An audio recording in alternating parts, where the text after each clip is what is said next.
bank wants to know if they're dealing with the right person who is disciplined and who pays bills on time, who pays loans on time, and they want to make sure that they get their money back. With the insurance company, the situation is a little bit different. So the insurance company has a best collateral in the world.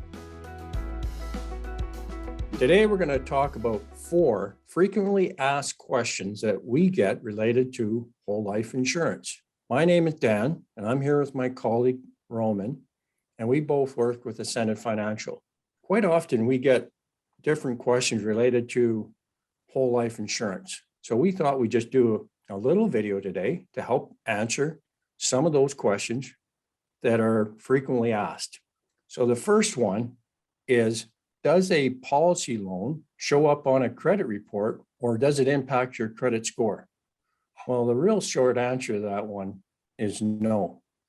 And it's just a private deal between you and the life company. This loan is a private loan between an insurance company and yourself, and no one knows that you have a loan outstanding, because the credit bureau is usually used by banks where they need to know if the customer is credit worthy to pay back the loan. The bank wants to know if they're dealing with the right person who is disciplined and who pays bills on time, who pays loans on time, and they want to make sure that they get their money back. With the insurance company, the situation is a little bit different. So the insurance company has a best collateral in the world. They have your cash value as a collateral, and they put a lien on a death benefit.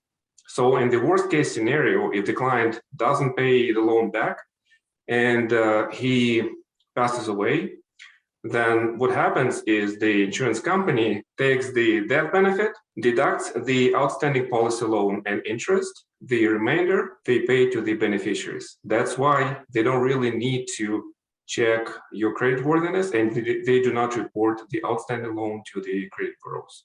A bank's always worried about, they don't want to have to, foreclose on anybody and go through all the hoops that takes. They just don't want to go through that. They'd rather check that credit report and have a good sense that you're going to be very conscious in paying back your loan. That stream of payments is what they're interested in, and not owning that home if that's what you had the loan out against. So that's a great way to answer that one. So the second one, does whole life insurance come with creditor protection? Now that's a interesting question, and it really matters on a few things. So if you have taken out whole life for the purpose of protection for your family, and you have your beneficiaries listed as, family members, there will be creditor protection with that contract. Now, if you, thought you were headed towards, maybe potentially you're headed towards bankruptcy, and you figure, okay, well, what I'm going to do is I'm going to start putting some of the capital that I've got access to right now into a whole life insurance policy, thinking that's going to, protect me from my creditors having a good run at that. All bets are off, because again, it comes back to, what your objective is and why you're doing that. So if if that's your reason for using it, well, then, you might be in court and fighting that out with your creditors as to whether that's actually there for protection or not. The other one that I always, mention is corporate ownership. So if a whole life insurance policy is owned by a corporation, well, you need to talk to a licensed life insurance agent just to find out, all the nuances there. So, it may not have the protection that you would hope it would have from a creditor protection. So just be aware of that. And, the one that I always tell people is that if it's a personal whole life insurance policy and you've got your family listed as beneficiaries, you're going to have creditor protection. And that's the one way to answer that question. All right, Roman, what would happen if someone had a schedule and they couldn't make a payment on any given month or period of time? What happens is the insurance company is not going to call you. The insurance company is not going to ask why you missed a payment, why you are not paying on time. In fact, there's no repayment schedule, because you get to determine when and how to pay the loan back. And you can miss one payment, you can miss 2 payments, you can miss a whole year of payments if you want to. Again, we always discover this process in this amazing book, becoming your own banker, we always teach that you are in control. This is your own bank, and you as a banker get to decide how to pay this loan back and when to pay it back.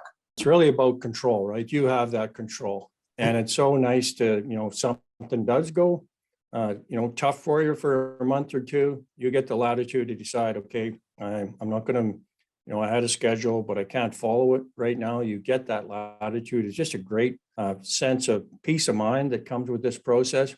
Again, as Roman said, we're always going to coach you, have a plan to pay it back because, it's the best. It's if you're using that for policy loans, it's always better to pay back your policy loan if at all possible. And then you get to access whatever you pay back again. And it just works great.